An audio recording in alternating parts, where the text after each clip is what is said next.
Previously, buttons had very limited hover capabilities, restricted to basic effects with no customization.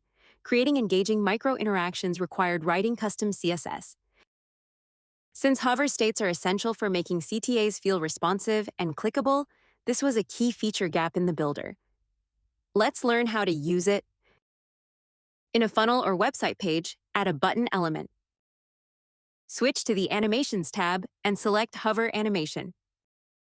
Choose your favorite animation, then click Adjust Animation. Use the controls to customize how the animation looks. This feature helps you make buttons feel tactile and interactive to boost click-through rates without confusing configuration, thanks to the effect-specific controls and integrated CSS management that require no previous experience. Keeping customers engaged is the most important thing you can do with your websites. Buttons now make this easier by responding dynamically when a visitor hovers over them, allowing you to choose from 21 built-in effects and fine-tune parameters directly in the sidebar. We hope you enjoy it.